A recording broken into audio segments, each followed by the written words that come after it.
productive conversation when you're trying to put something together and legislate for the American people. Oh boy. Joining me now, Congressman Sean Duffy and Shane Harris, a Democratic strategist and president of People's Alliance for Justice. Good evening to you both. Thanks for being here. Sean, I'll start with you. It's pretty shocking to see the liberal media admit that Nancy might be a bit off her rocker on this one. A little bit of truth coming from the liberal media, that's right, Pete. But I mean, listen, Nancy Pelosi's not crazy. Nancy Pelosi's throwing out some harsh words about sending Donald Trump to prison, and what she's trying to do is derail the effort by the liberals, radicals, the socialists, and the Democrat Party to actually impeach him. So Nancy Pelosi understands. In 2010, she passed Obamacare. America hated it. It rose our health care prices, didn't do what they promised it would do, and she lost the majority. She sees now that she's back in the majority. If they go forward with impeachment, they're going to lose the majority again. She'd be the first speaker to lose the majority twice. And so she's trying to say, hey, we'll talk about prison, but let's not do impeachment. She's crafty and smart, trying to derail the impeachment caucus. No, she's certainly caught between two sides of her party. Shane, I want to play a little bit of sound of one of Sean's colleagues, Doug Collins from Georgia. He says there's some folks here are blinded by rage. Take a listen. They're just so blinded by rage at what's going on with this administration that they're willing to make false accusation. And that's where the American people, the breakdown in the honesty with Congress has got to get better. Democrats have gotten way over their skis in promising their base, their rabid base who doesn't like the president, that we're going to do these things. At the same time, they'd much rather focus on this because they have no legislative agenda. That's a question. What is the legislative agenda? Is it possible if you're blinded by hatred for this president? Well, here's the deal, and I'm glad we're having this conversation. When I wake up in the morning, I eat a banana. What is going on in this country is bananas. The reality that we're seeing, the bickering back and forth, is a real issue. But here's what I want to take a look at while we're talking about Nancy Pelosi and this whole push of this version of lock him up. Here's the deal. The president has proven time and time again that he's unfit to be president. I mean, he broke the law when what he did with Stormy Daniels. That should mean jail time.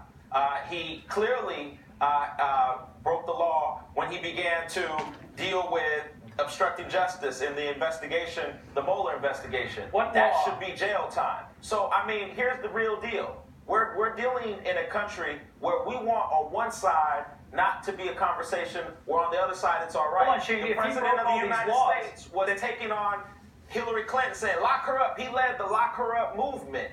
Now he's mad because they're calling for him to be locked up. Come on, we gotta talk real. Answer the congressman's question though. If he broke all these laws, then why is Nancy Pelosi so hesitant to actually proceed with impeachment so she ramps up the rhetoric?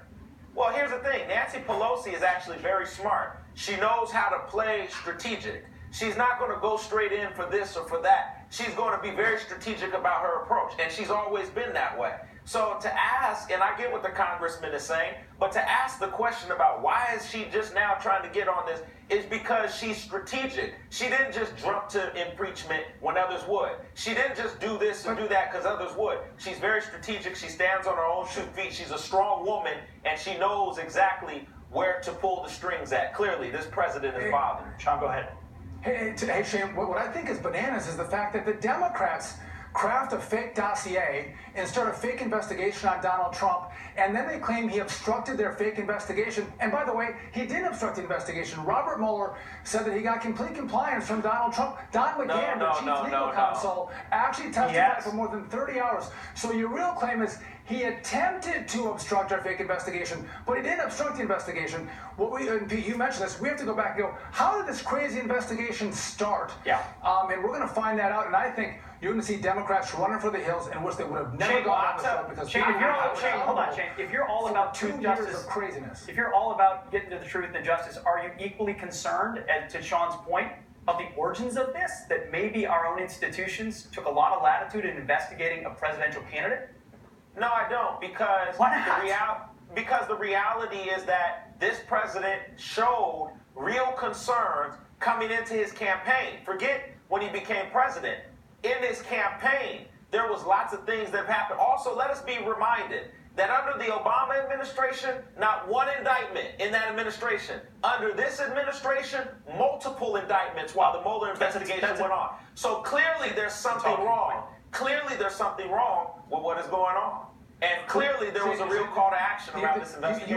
You want to talk about Russia, and this has been litigated so much on Fox and other networks, but the only Russia collusion we saw was with Hillary Clinton and the Democrat Party with Russian operatives from Russia to craft the dossier and start the fake investigation.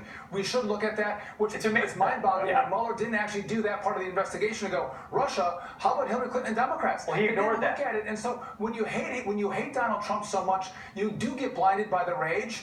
And Pete, from where I come from, I'm from Wisconsin. I know you're originally from Minnesota.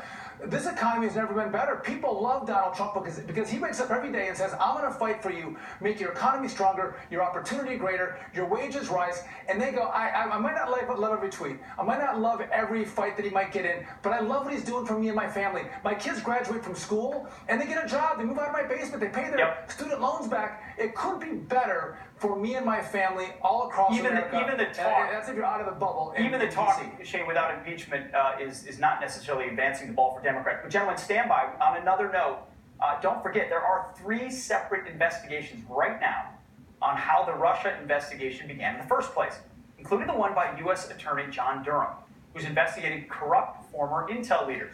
Chief Intelligence Correspondent Catherine Herridge has exclusive new details on that from Washington tonight. Catherine. Pete, the investigation into the investigators is accelerating.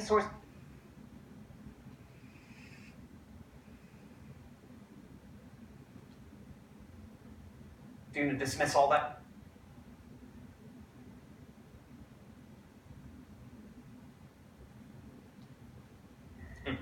Catherine, thank you very much. Well, back now to respond, Congressman Sean Duffy and Shane Harris. Shane, you heard that report from Catherine. She's a fantastic reporter, getting to the bottom of this. We're hearing that Durham is dialed in, met with Barr multiple times. Now, do you dismiss all of these investigations that are following through on where this came from? You seem to before. If they find things, are you going to dismiss all that as well? So, I do, because I think, again, I think that we have to be real here about how all of this began. And this is being real. There's clear, we have to be real, because there's real clarity in how all this began. There's been real issues from 2016 clearly showing that this president has been interested in hiding the truth from the American people rather than bringing it forth. And I think that again, it's very important that this continues. Sean, they worked with Bob Mueller. The White House counsel against most people's counsel spent almost 30 hours with that investigation. Yet Mueller didn't look into the FISA process, which Durham and Barr and others now are. Do you think this means they'll actually finally get to the beginning? I think it does, Pete. And the bottom line is, this reeks to high heaven. I was a former prosecutor, and to think that an investigation where we're using tools that we reserve for people like terrorists were used against the Donald Trump campaign, this reeks to high heaven. And so I'm going to sit back and wait for that report to come out, or those 3 reports to come out. Yeah. And I'm going to take those reports on face value, just like Democrats should have taken the Mueller report on face value. But I think there's going to be a lot of meat on that bone, and there's going to be a lot of people that are going to be held to account inside the Obama administration for breaking rules and potentially breaking laws. Shane, I mean, I don't know you, but Barr and McGahn clearly lied. They clearly lied and are refusing and have refused to allow Congress to have any oversight in this. I mean, Congressman, don't you think that is concerning to us? What oversight are they refusing? We have separation of powers. So the president doesn't have to send his people over to the Congress to testify. There was a 2-year investigation, Shane, and do you think that a few panels for 3-hour hearings inside the Congress are going to do better than Bob Mueller? Because I heard you and liberals for 2 years say, just wait for the Mueller report to come out. Bob Mueller is a sacred cow. He's a great investigator. He did his investigation. He found nothing. So what, Jerry? But wait a minute. Don't say he found nothing. He did find something. He just said nothing. But he said, I'm not going to go this way or I'm not going to go that way. And they said, this is what the real facts are. He said, I will not determine on that. And then he basically handed it to Congress, and Nancy Pelosi thinks there's such an ironclad case that she's talking about locking him up instead of moving with impeachment hearings. If they had a close and shut case, Shane, it seems they might move with it. Congressman Duffy, Shane, thank you very much for this spirited debate this evening. We appreciate it. Thank you.